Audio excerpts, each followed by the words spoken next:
Or do you like it? Like this? Okay, there you go. And if you speak right up there, we'll be able to hear you. There you go. Is that good? Good morning. Good morning. My name is Patti Menzel, and I am autistic. This is what autism looks like at midlife, and I am rocking it.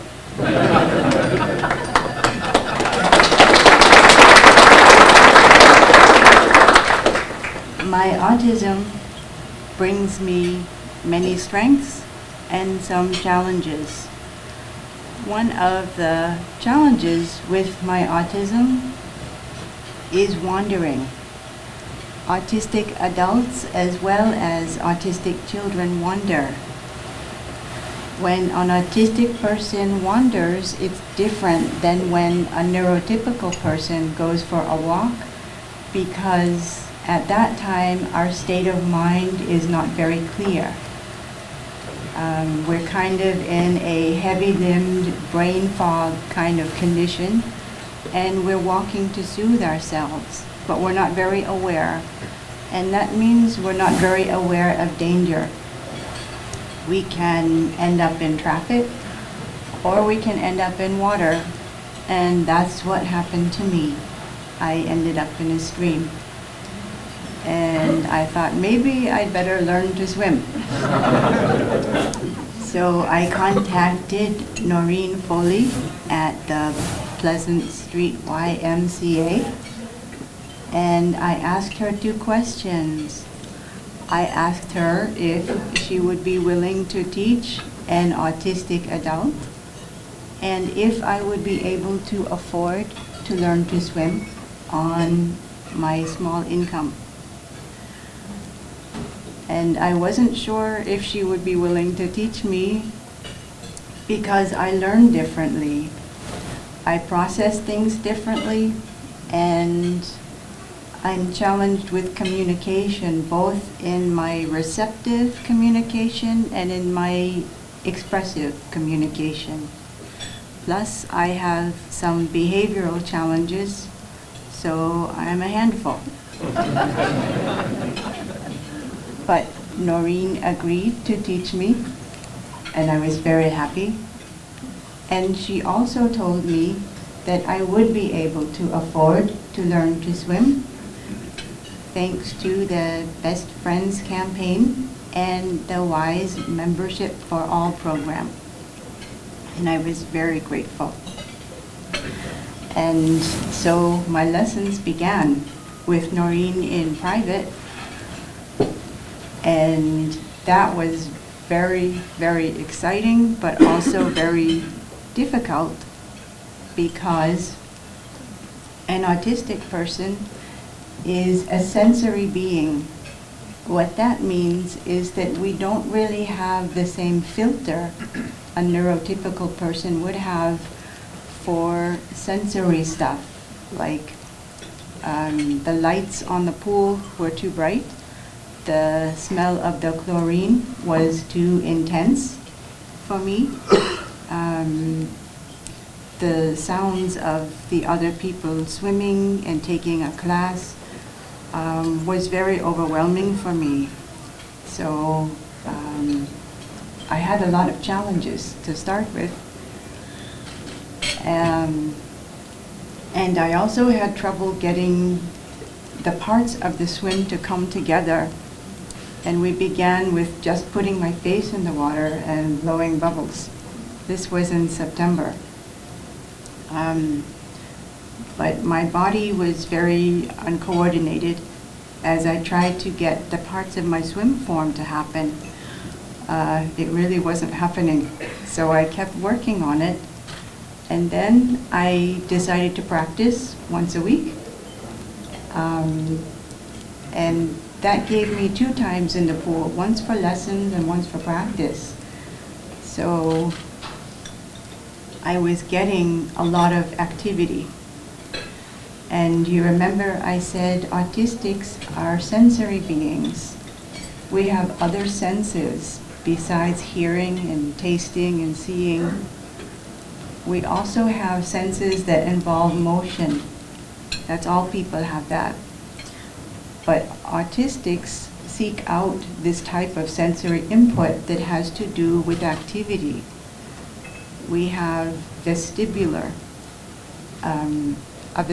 sense, and that means moving through space. You will see a lot of autistics pacing or rocking, as I'm doing now. And we have a proprioceptive sense, which is when we reach out into space, and you'll see lots of autistics hand flapping or tapping themselves. And that kind of sensory input helps the brain to organize itself and helps us to self-regulate and stay calm in a situation with lots of sensory overload. The last type of sensory input the brain is seeking is kinesthetic, and that means the stress on the joints and muscles. So as I'm learning to swim, I am doing the rotational breathing from side to side, and I'm getting that vestibular input. As I'm reaching out to do my arm strokes and kicking behind me, I am getting that proprioceptive input. And as I'm pulling myself through the water and I'm kicking against the resistance of the water, I am getting that kinesthetic input. And this is happening over several weeks. And getting that input on a regular basis helps to organize the nervous system. And with an occupational therapist, they call doing a regular program of activity like that your sensory diet. So I was getting that with the swim. And in a few weeks, my swimming got a little bit better, but I noticed some other things in my life beginning to change. My sensory sensitivities got less. On the bus, I could sit next to someone with too much perfume and be okay. When I would come to swim, the noises from the other classes did not bother me so much. So that was good. And I also noticed that my speech was changing. My words were becoming clearer. The motor aspect of speech is challenging for me, but I noticed that I could co-regulate in a conversation much better, the interaction. So those things were starting to change. And the most interesting thing is I thought, I'm starting to feel better. I wonder if I can do some things I don't normally do. And one of my challenges is doing anything with a sequence. This is called executive functioning, and it impacts our self-care. It is hard for me to follow a sequence of steps. Example is getting dressed, taking a shower, or making some food. Usually, I will fog out during the sequence of steps and walk away from what I'm doing. And this makes it challenging to get dressed. I might get partway dressed, and then I will later come back to it. Not that I have never left the house without pants. Moving on. Usually when we think of executive function and self-care, we realize that for all of us, we must first plan our task, then initiate the task, then we must be able to self-monitor through the task. And that's where I usually fog out and walk away. So for me to, for example, make a sandwich is almost impossible because it does not get done. Part of the sandwich will get made and I will fog out and walk away. So how I feed myself is usually I will get an apple and a piece of cheese and I will sit down with that. Then a little while later, I will get a piece of ham and a piece of kale and sit down with that. In this way, I usually get enough nutrients and I can feed myself, but it's not the best. So I was beginning to feel better and better with my swim. And I thought, I wonder if I can stay clear enough to make something that will have ingredients. And I found this really great recipe for soup. And it looked delicious, but I was not sure if I could do this. And I thought, no one else is going to make it.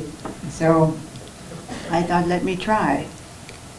So I made a grocery list of the ingredients. Usually this is where it stops. It usually doesn't go beyond that. But this time I got to the grocery store, I got my list, got it together, and I got the stuff, and I put it in my fridge, and I let it sit for a couple days until I felt sure that I was clear enough to turn on the stove and work around the stove. I'm very cognizant of the fact that my awareness must be clear to use the stove and to use a sharp knife. But I started chopping veggies and measuring water and turned on the stove and soup happened. It was the best darn soup ever.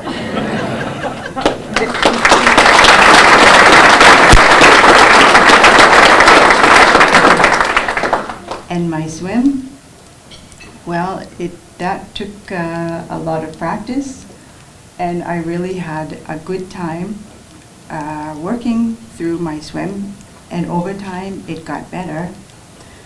And now, in my practice sessions with many breaks, in the most epically awkward way possible, I can blunder my way across the pool 22 times.